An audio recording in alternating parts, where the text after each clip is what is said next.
welcome to another episode of Bag of Chat. My name is Mitch Pattinson, and as always, we're joined by Ethan Duffy. And today we are reviewing the Carlton v North Melbourne clash at Melbourne Stadium. Final scores were North Melbourne 12 goals, 9, 81 to Carlton, 21 goals, 11, 137, 56-point win. Daff boy, I know that you were there at the game. Unfortunately, I couldn't go to the game today. But first things first, mate, how are you?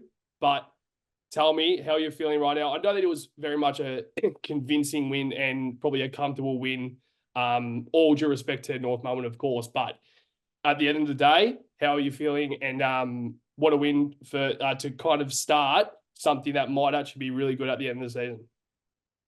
Yeah, it's good. We were just touching on it just before we hit record that it's one of those kind of wins where of course, we're happy. I'm happy with the win. We were pretty pleased with how we finished the game in terms of getting that percentage and getting that margin. We probably needed to be 50 plus. We're better than them. Let's be real. I'm not trying to be mean. We're just a lot better than them at this current time, and that proved the scoreline proves it. Could have even been more, to be honest with you. It really could have been at some stage of that game. But all in all, happy with the result. I'm just happy to see, Weiters back out there. Elijah playing his first in Navy Blue. Always kicked the first goal, which we'll touch on his performance later. But yeah, it was good to see some, bodies out there. Marchbank, hopefully he's all right. He had the concussion. I think he might miss next week. So I'd gather probably Kempy comes in. The twos actually played all right today. Watched a little bit of it.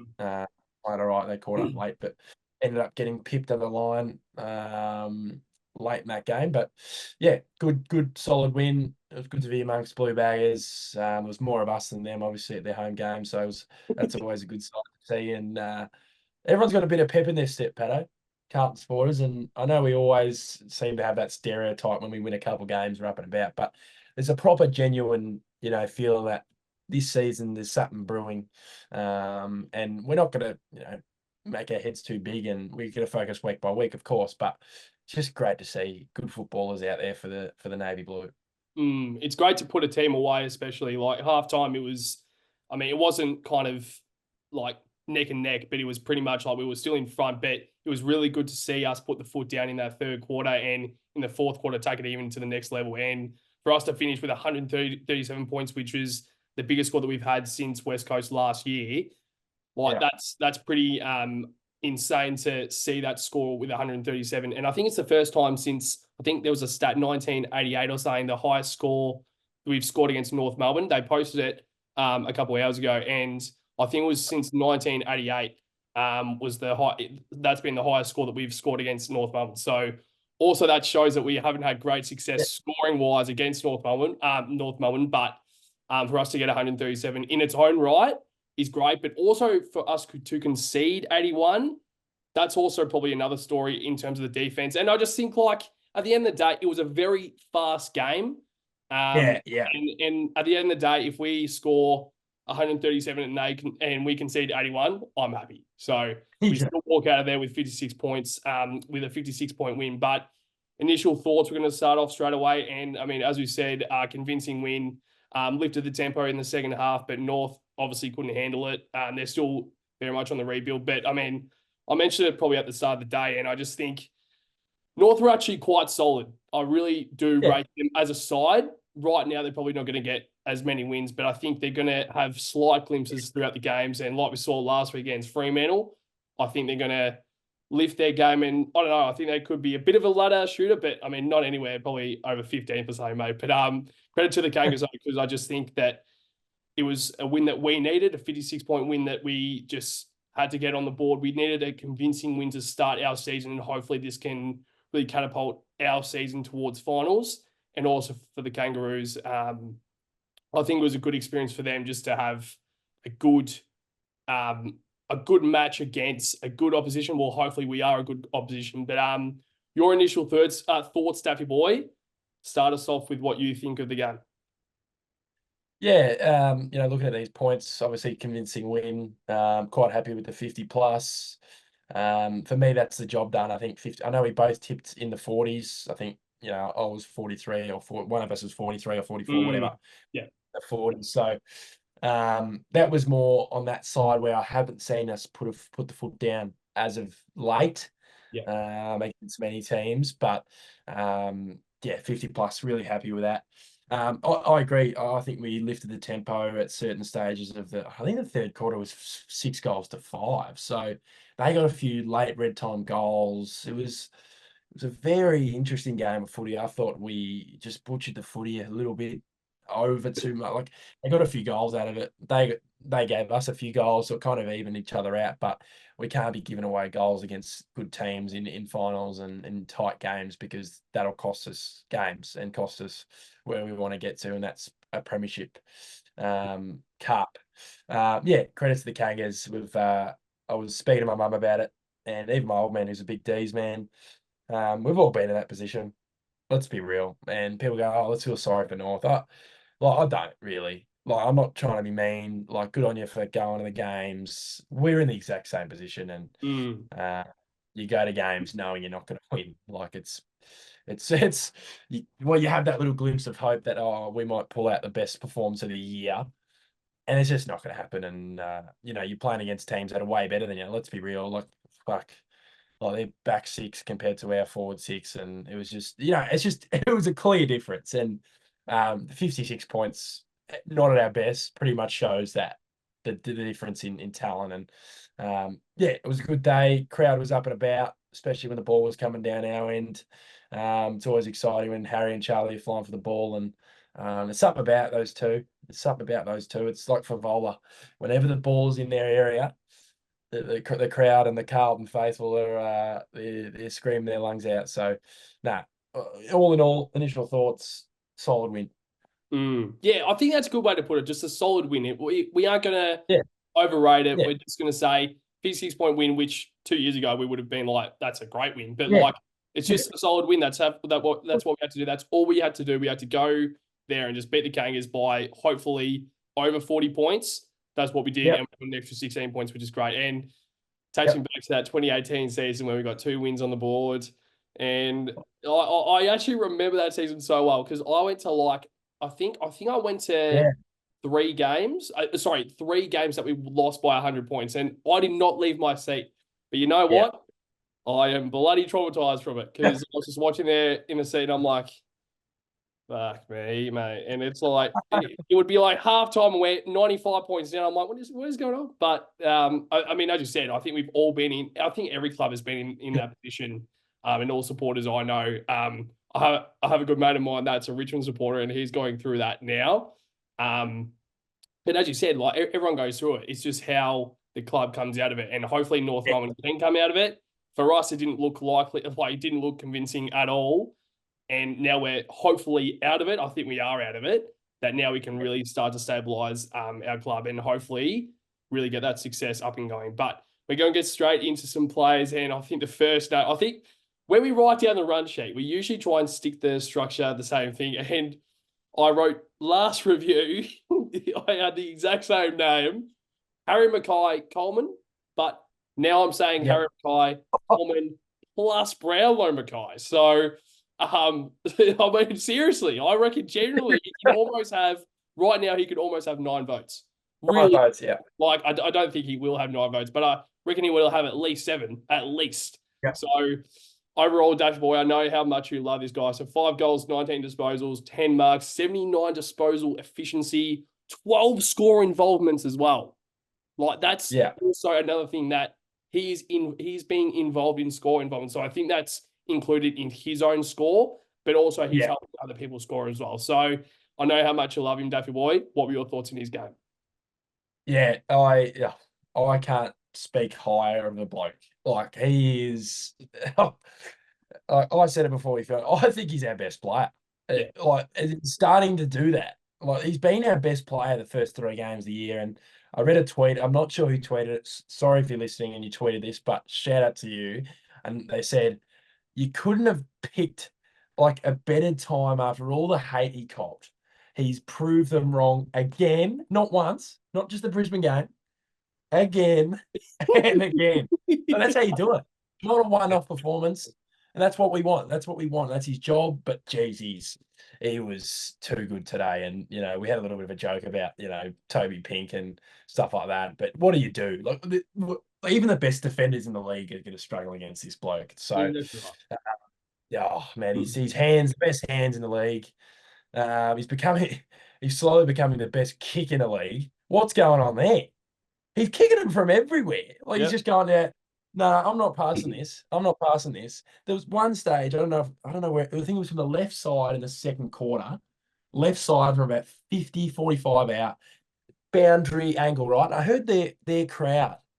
There's a little bit of like, I could hear a bit of laughing. Well, not laughing, but it was just something like, that whenever he kicks and the opposition team always kind of just like get into him a bit like he's going to miss. You know what I say? If you're a North Melbourne fan, you're watching. He is worth more than your entire fucking club. Let's be real here. Let's be real. You can't talk. I don't talk about frauds like Zerha and fucking Larky, right? Larky's a good footballer, but stop giving away 50s, brother. Stop giving away 50s.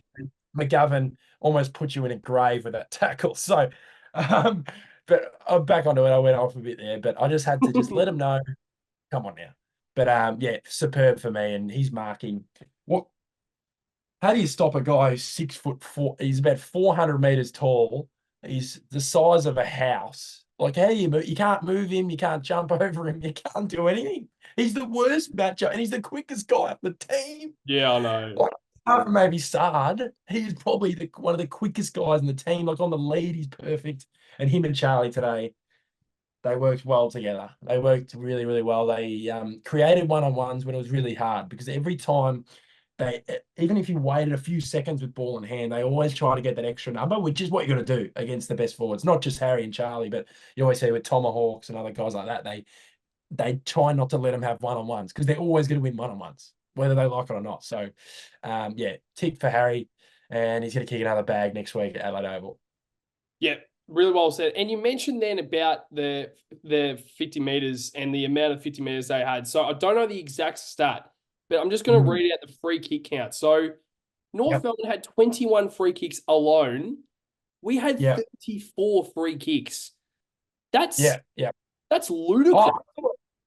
I just thought the game, every game, the comments on Instagram are ridiculous. Whenever the team, they say the umpires play, I hate that shit. Even if it's Carlton supporters saying that. But like they were giving away stuff in the game. Exactly right. Like they're all looking. We've got a group chat. We won't touch on that, but there was a group chat. There was messages flying around with all different supporters, especially North Melbourne fans, but about like Harry getting free kicks. Stop holding him. Stop holding him. It's the only way they can stop a bloke like Harry. You know what I mean? Or Charlie by holding them. And then there was 50s by Larky and Zerha. That cost them. I'd imagine Clarko would have been filthy. He would have been. That's a coach killer. Doesn't matter if it's Clarko or whoever. That is just not good enough. But yeah, on the free kicks, I think it was. Oh, it came up on the big screen. I'm like, what? 13 more. I was like, Jesus Christ. But their first 3 goals were off free kicks. So I don't know. Maybe the umpires were just trying to help the boys out. Yep, doing everything they can to try and get North Melbourne over the line with good Friday footy. But what I did notice today is Cripple was getting a lot more free kicks. McKAY was getting a lot more free kicks. Charlie Kerner was getting a lot more free kicks. You know what? At the end of the day, it probably turns out that these guys have probably been getting free kicks today that they've been wanting for fucking 3 years now.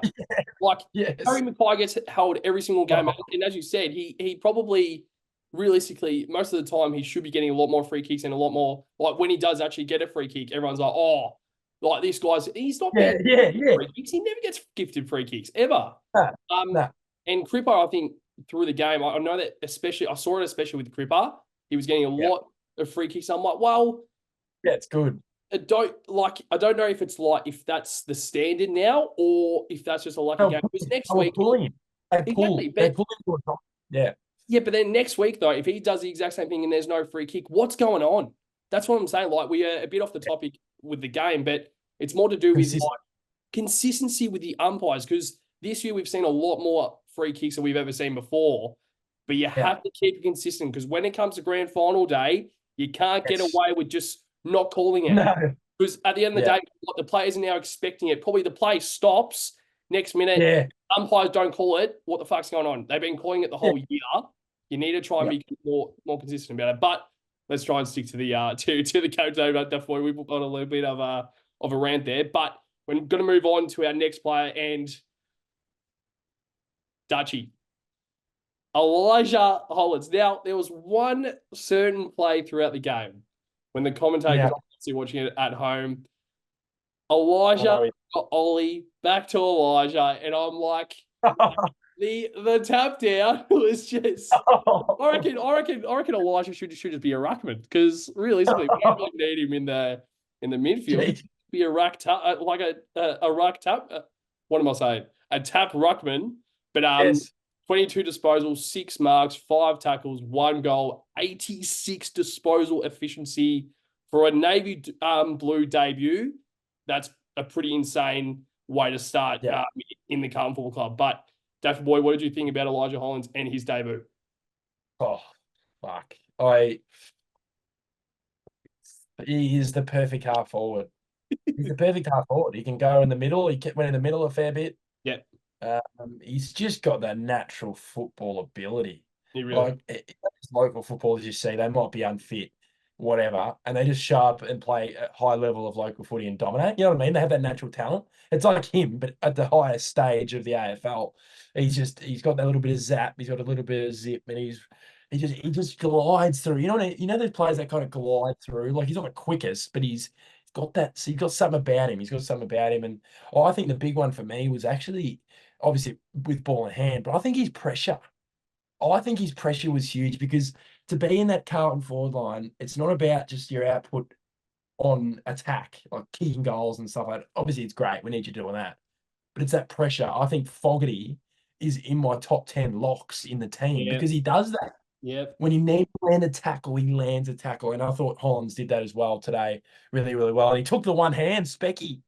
Oh, and in D50, the ball's coming out, and he just goes, fuck you. I'm going to sit on your shoulders and take a hanger. And he's probably looking out in the crowd thinking, I didn't have this many people in the crowd at Metricon Stadium. He's probably going, what's going on here? So he's probably a bit caught off guard. But yeah, the opposition, I don't think about that. I just think it was a debut to remember. And it was a really, really good moment when he kicked that goal. The boys getting around him.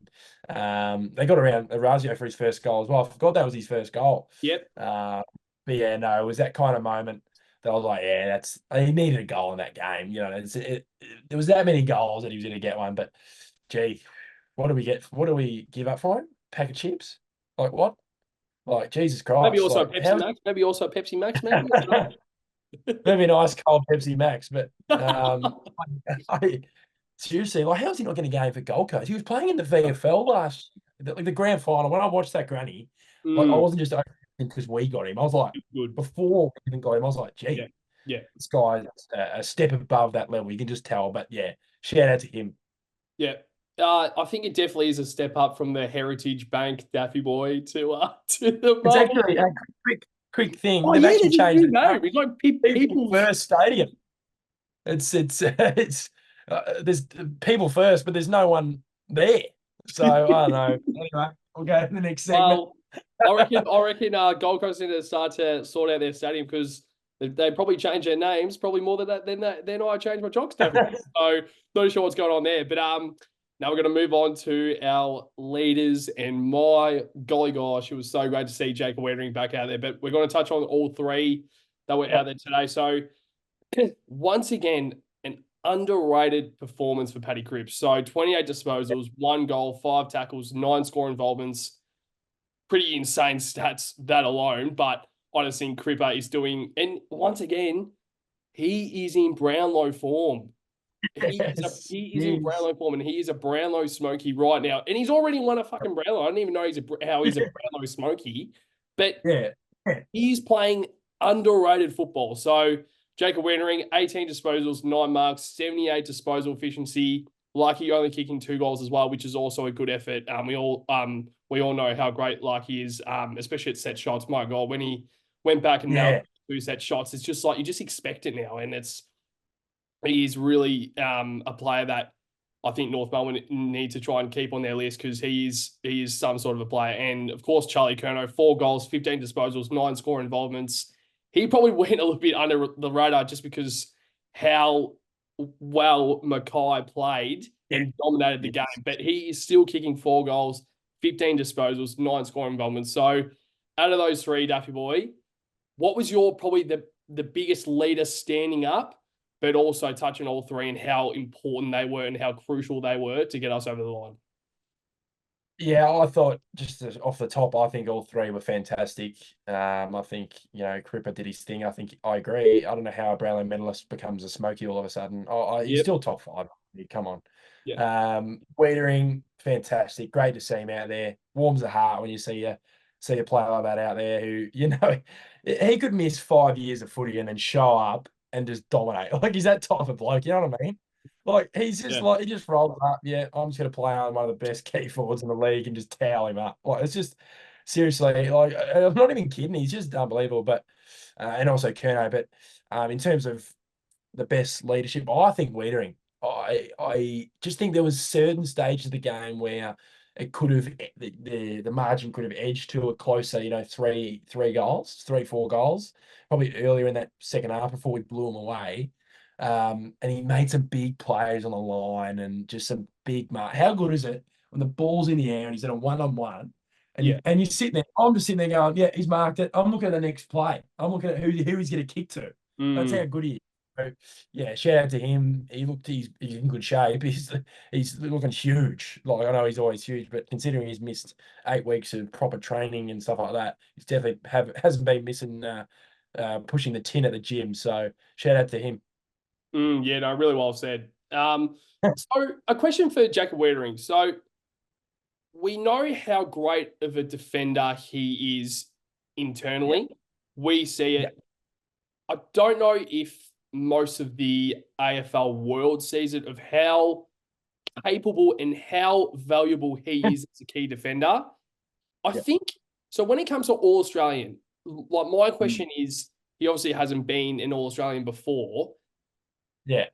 At the end of the year, when they actually go to the All Australian, I know that they look at stats and they look at Darcy Moore, the intercepts, they look at Tom Stewart. They all I understand that.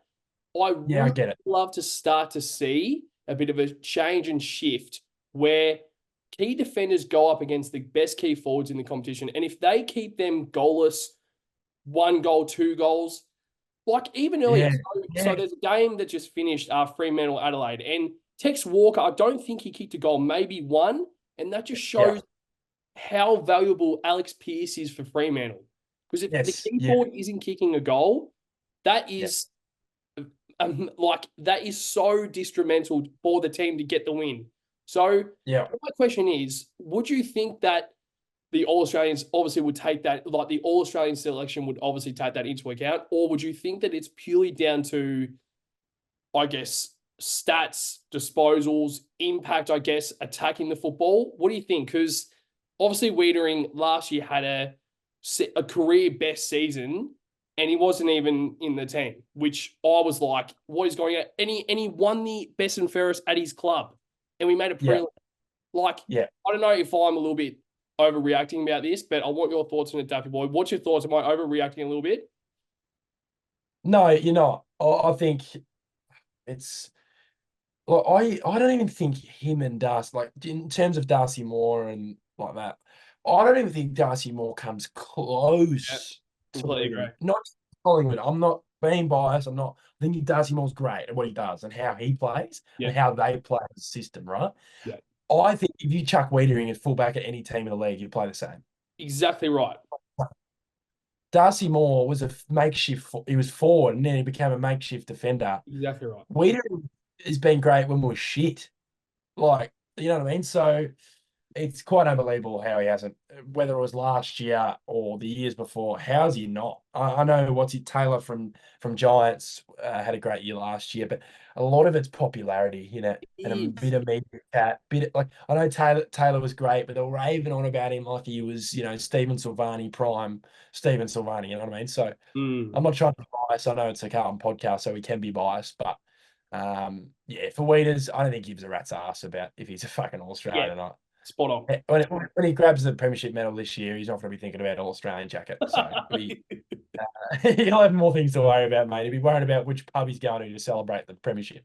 Yeah, well, it's really well said, and that's why I think at the end of the day, I don't really care that much about it, just because, like, at the end of the day, if Jacob Weitering is winning a premiership medal and he's our key defender, in our opinion, the most valuable player out there, I'm happy as a Carlton supporter. So we're now going to move on to our last segment of the review, and of course, it is the bag of the game. Now, once again, there was so many players that performed today. Yep. So I think initially I had George Stewart. Yeah, actually, let's very quickly touch on our predictions.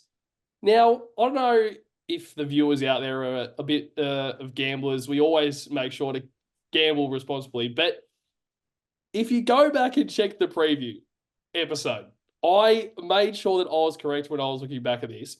So Daf put Harry McKAY as bagger of the game, and he said 5 goals, 1. Right? And I look back at my prediction.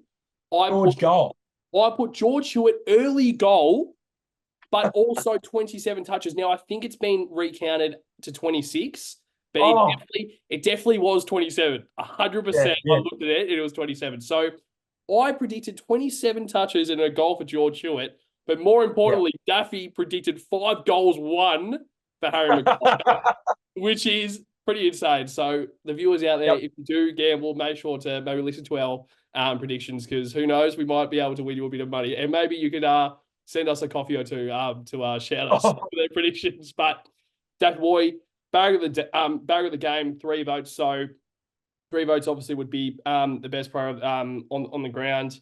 2 votes second best. 1 vote third best. Who have you got? Yep, so my 3-2-1 for our baggers of the game. At 3, I'll start off. Come on. If you've watched enough baggers chat, you know how much I love this guy. Harry McKAY, we touched on him earlier, 5 goals, 19 disposals, 10 marks, 12 score involvements, and his pressure around the ground, even there's a few big tackles early in that game that really should have been rewarded as well. I think he almost had a chance of 7 if he was free kicks in that game. But yeah, Harry at 3 for me. 2, there's so many. I'm looking through the list right now. Like, you go, gee, you could really make a case for a lot of blokes. I think for me, my 2 is Elijah Hollands. I'm not just saying that because it was his second game, but I think his impact on the game was enough for me to give him the 2. And he was actually rated in the champion data. He was 3rd rated, highest rated player on the ground. So that just shows his impact for me. 22 touches at half forward, like, fuck. Goal, he was silky. Like you said, his efficiency was really, really good. So he was my 2.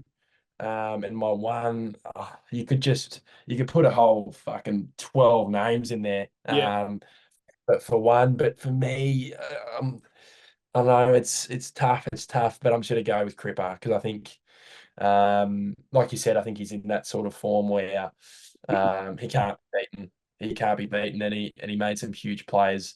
So especially there's one contest on the wing where he just broke through a pack and just got us a goal. So, and he kicked one himself, which is good. So, yeah, those are my 3-2-1, Patto. Yeah, no, I like it. Now, mine's a little bit different, and I love the thought of Elijah Hollands getting the 2 votes, because at the end of the day, so when we do the bag of the game, it's more to do with the impact of the game, with how we see the game played out. Now, also it might be a little bit different because obviously, Daff, you were at the game and you probably see the impact from players in a bit of a different light that I was, because I was obviously watching it on the TV. So 3 votes is obviously Harry McKAY. I just think it is so pleasing to see this guy. We mentioned at the start of the episode how much he was shat on in the media. And it is the one, and I will always stand by this, and this is why I can't understand how the media still have their jobs in the AFL, because they are so negative. They always involve negativity around their content, which I don't understand. I never absolutely smashing the shit out of Harry McKAY for years now. Like, he won the Coleman and everyone was saying he was snapping it. He still wins a fucking Coleman.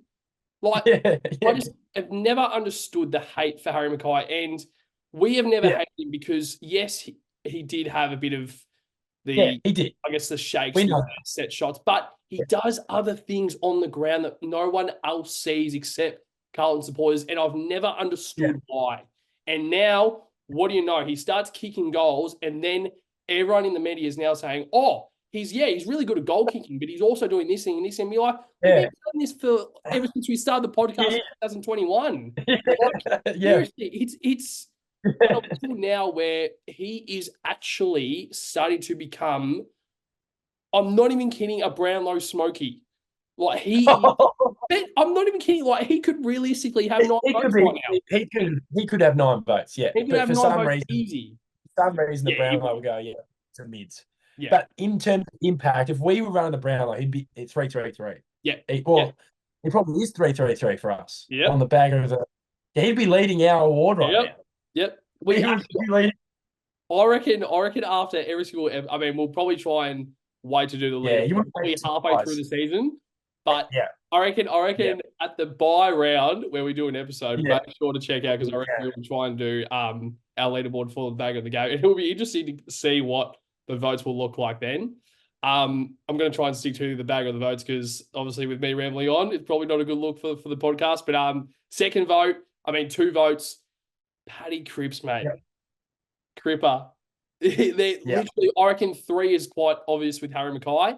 2 and 1 could be anyone. So 28 touches, 1 goal, 5 tackles, 9 score involvements. What more can I say? It is leadership personified. And I also see it from a point of view where it's like he's a leader performing well. When he plays well, we play well. That's where I see it from as well. Now, 1 vote, you could name Georgie Hewitt, you can name Elijah Hollands, you can name Adam Stroud, you can name Blake Acres, you can name Tom DeConning, Adam Sard, but how can this guy get 4 goals and not get a vote? And it's Charlie Curnow. It is Charlie Curnow. So 4 goals, 15 disposals, 9 score involvements. Once again, what more can I say? So that is, of course, the bag of the game segment, but Daffy Boy, it's been a bit of a shorter episode, I would say, but we will see how we go when we actually end the podcast. But Daffy Boy, before we wrap up the episode, is there anything else you would like to touch on? No, just a good win.